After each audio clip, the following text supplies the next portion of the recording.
Imagine yourself in 20 years. You're in your car and you're driving home, and it's nighttime outside because you ended your shift at your job late. Then you get home and you look at your wife and you know she doesn't love you anymore. Then you see your kids playing in the living room and they don't say hello to you. They keep playing, they ignore you. You get into the kitchen and then you look at your wife and nothing. She just gives you some food and then she goes into her room. You hate your life. You think about all the things you did in your life and you just can't pinpoint what exactly happened. But it was because of your younger self. While you were in school, your younger self didn't study so that you could get a really good job or you can pursue entrepreneurship like everyone else is doing. Your younger self was going out partying. Every single time he was out of school, he was going out to the mall and he was eating junk food there. When his friends invited him in the weekends to a party or to go out, he wasn't telling them, no, no, no, I have to study for the test I have tomorrow.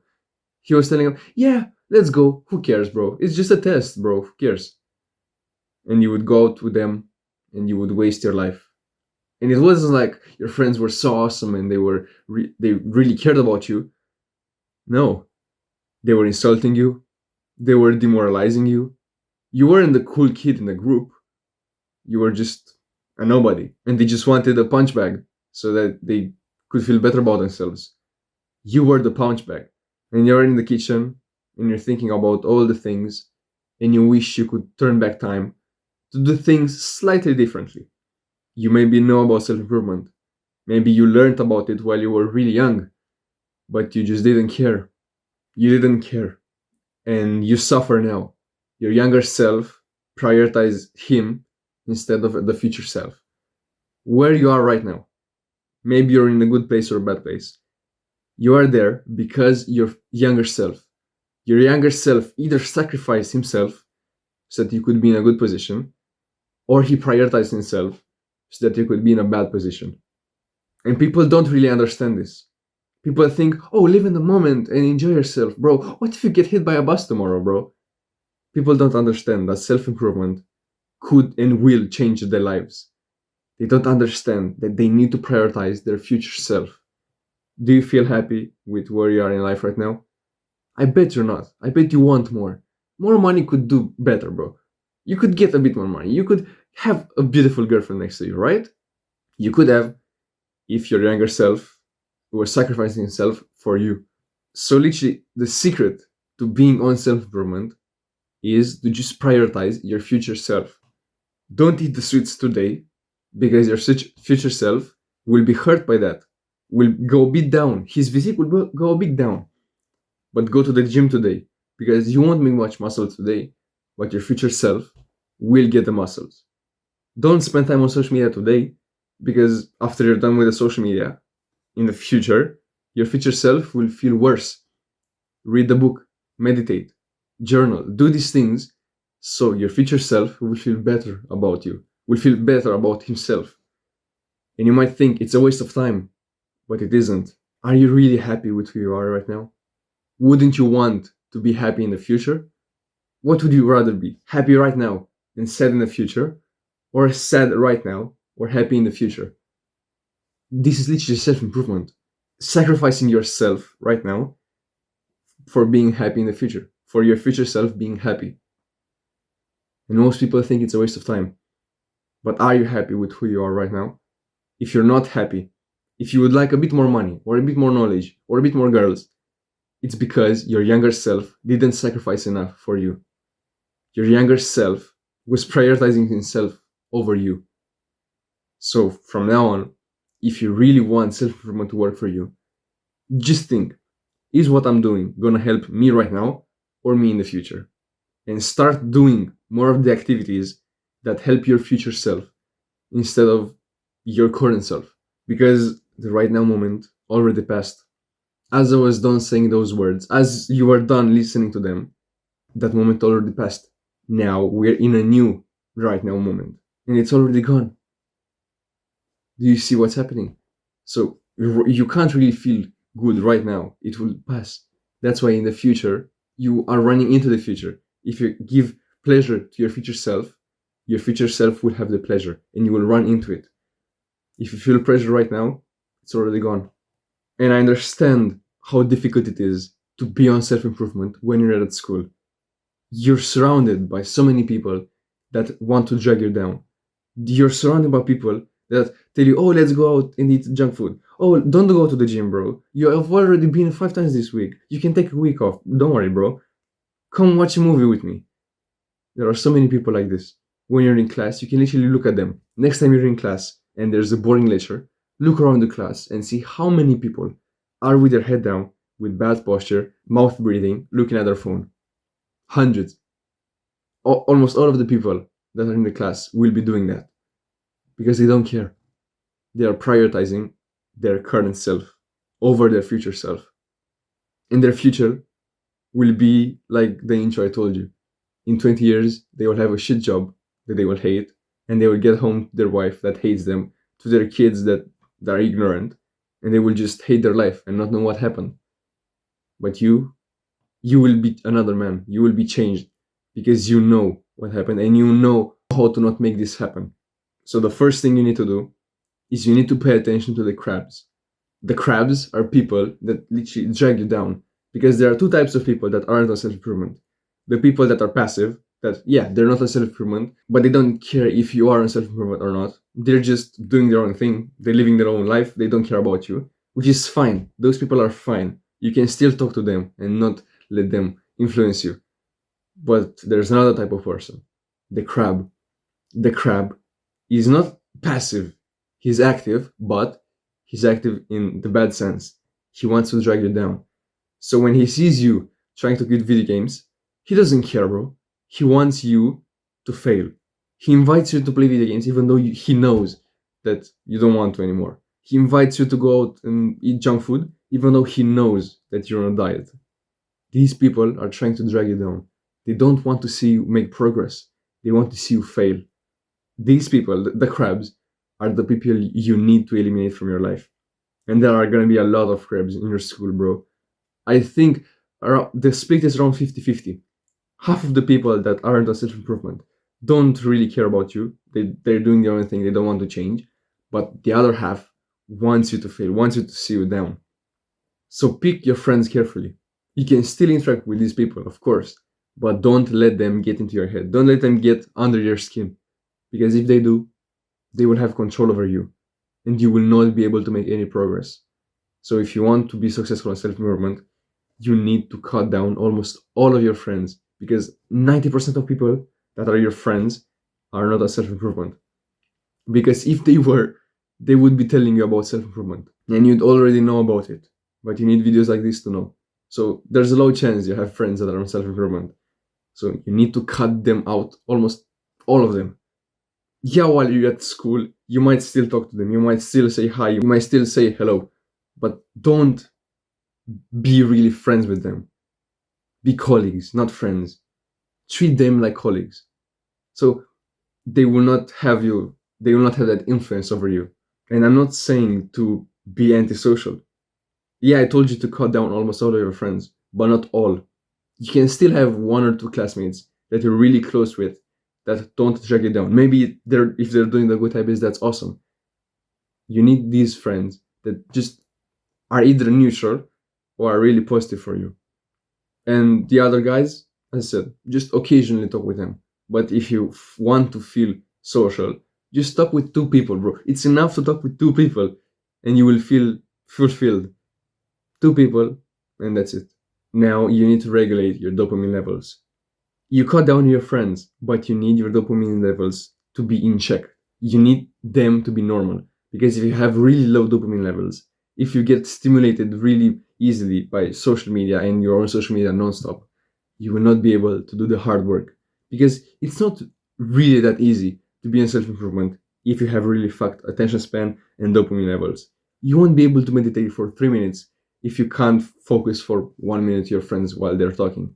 You can't do any of these things. You can't journal for more than 1 second before being bored and you going on social media. You need to regulate your dopamine levels. Focus on your future self, bro. Stop being on social media today so your future self will have the attention span of a fucking lion. If you don't have the dopamine, you will not be able to do the necessary work, because there is work involved. It's not that easy, because if it was easy, everyone would do it. Stop doing the instant gratification activities, the activities that give you pleasure right now. Focus on the future self, because you will have schoolwork to do. And if you don't have the dopamine for it, you will not do it, and you will fail, and you will feel like a failure. It's so easy to indulge at school, because school is really draining. Why do you think you spend 7 hours a day there? Because they want to drain you. They want to make you not have any energy left at the end of the day. They want you to, when you get home, to get in bed and scroll and not do anything productive, not work on your business, to not escape. They want you to not have energy. That's why when you get home after school, all you could do is literally sit in bed and do nothing and indulge. That's it. You have no energy for anything else. So don't let them win. Make sure you have your dopamine levels in check so you don't fail in their trap. You don't become a loser. Just focus on your future self. That's how you will be able to not let them win. If you think I'm doing this for my future self, then they can't do anything. They can't do anything. You win against $1 billion industry, the school system. So don't spend all of your time on social media. Read a book instead. While you're at school, don't scroll on TikTok. Journal. I was gonna say meditate, but it's a bit hard. If you have headphones that are really good at canceling all the noise, you could maybe do it in class, but it's a bit difficult. So journal, read. If you have a business, maybe work on your business if you can. Bring your laptop to school. That's what I'm gonna do. And that's it. Just work. Focus on your future self. Now, another important factor is having a really consistent sleep schedule. If you have a poor sleep schedule, if you go to sleep one day at 10 p.m., then another day at 11 p.m., then another day at 2 a.m., then another day at 9 p.m., and you have to wake up at the same time every single day, you will feel so drained, and your body will use so many resources to try to realize, oh, when is that nighttime, when it's daytime, oh, should I sleep right now? Oh, why aren't we sleeping right now, bro? It's like 11 a.m., why aren't we sleeping? Sleep is extremely important, and not many people know the importance of it. How do you think you will be able to be productive at school with 5 hours of sleep every night? You won't. How do you think you will have the energy to work in your business when you get home from school without sleep, with having a really shit sleep schedule? You won't. You won't be able to sit down and do work. You won't be able to talk with a friend. You won't be able to look him in the eye because you will be too tired. And trust me, bro, I'm speaking from experience. When I was from 5th grade till like 9th grade, 10th grade, I was sleeping so poorly. When I would get to school, all I could do is put my head down and sleep during classes. Maybe it was a really important class, I would sleep.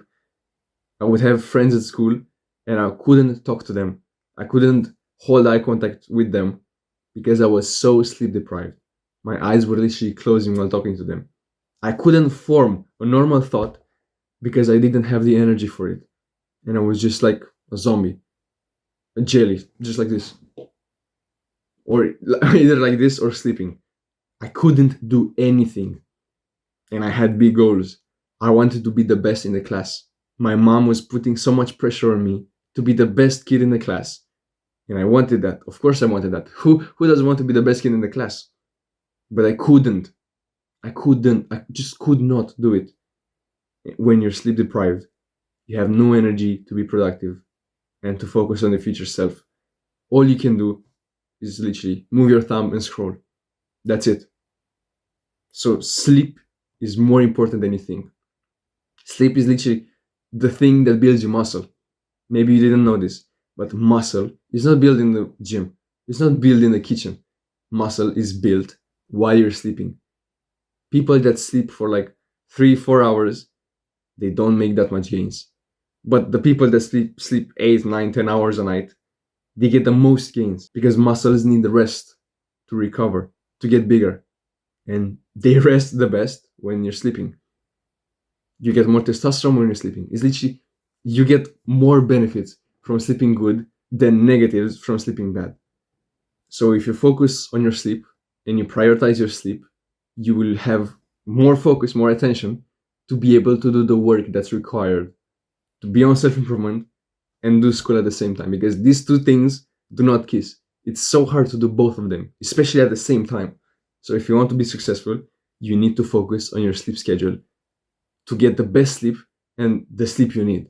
And if you want more personal coaching on sleep, click the first link in the description to book a call with me. It's a free call, by the way, to know if we're a good fit for my coaching program. Trust me, you will change your life if you do this. So book a call right now, bro. Now, the cherry on top, you need a daily schedule. This works best with the sleep schedule because you can literally schedule in your day at what time you want to go to bed and at what time you wake up. And the best part of this is you can schedule every single minute of the day to make sure you're not missing out on any habit. So if you want to meditate and it's hard for you to meditate, you can literally put it in the schedule. You want to work out, but it seems like you can't find the time to work out. Put it in the schedule. It seems like you just can't journal. I struggle with this a lot. I just can't sit down and journal. I don't find the time for it. Guess what? I put it in the schedule, and now I haven't missed one day of journaling. Exact same with meditation. A month ago, I was struggling with meditation. But as soon as I put it in my schedule, it was done. I didn't even realize how effective it was until a month later when I looked at my heartbeat tracker and I saw meditation tick, tick, tick, tick, tick. Schedules are extremely important and are extremely valuable. If you make a schedule for every single minute of the day, when you get home, you will not be left out and to pick on the spot. What will you do today? Oh, I could work on a business, or I could go to the gym, or I could do this, or I could eat. You could do 100 things, but only a few of them will prioritize your future self. Yeah, you could scroll, but you could also work on your business. Yeah, you could do homework, but you could also play video games. You choose. And if you take the time off, a few hours a day, to just refine your schedule, to make your schedule and refine it, then you've won. You will be ahead of all of your competitors in your niche. You will be better than everyone else, bro. Just by making a schedule, bro. My parents tried to make me make a schedule almost ever since I know myself, and they failed. But until I tried it, bro, I just thought, why should I do this? It's a waste of time, bro. I know what I have to do and I will just do it. But I was never doing it. I would always find myself at the end of the summer break with hundreds of homeworks not done. And I would have to waste a week of my life to just work non-stop. No pleasure, no nothing, just work. And it was awful, bro. So by making a schedule, you will make sure you're not missing out on anything, and you will make sure you're doing all the good habits that you need to do. So your habit tracker will be full of ticks. I said, bro, click the first link in the description to book a call on my sleep coaching. It will transform your life. And if you enjoyed the video, scroll down and click on the subscribe button. It will help both of us, especially you. See you later, bro. Mwah.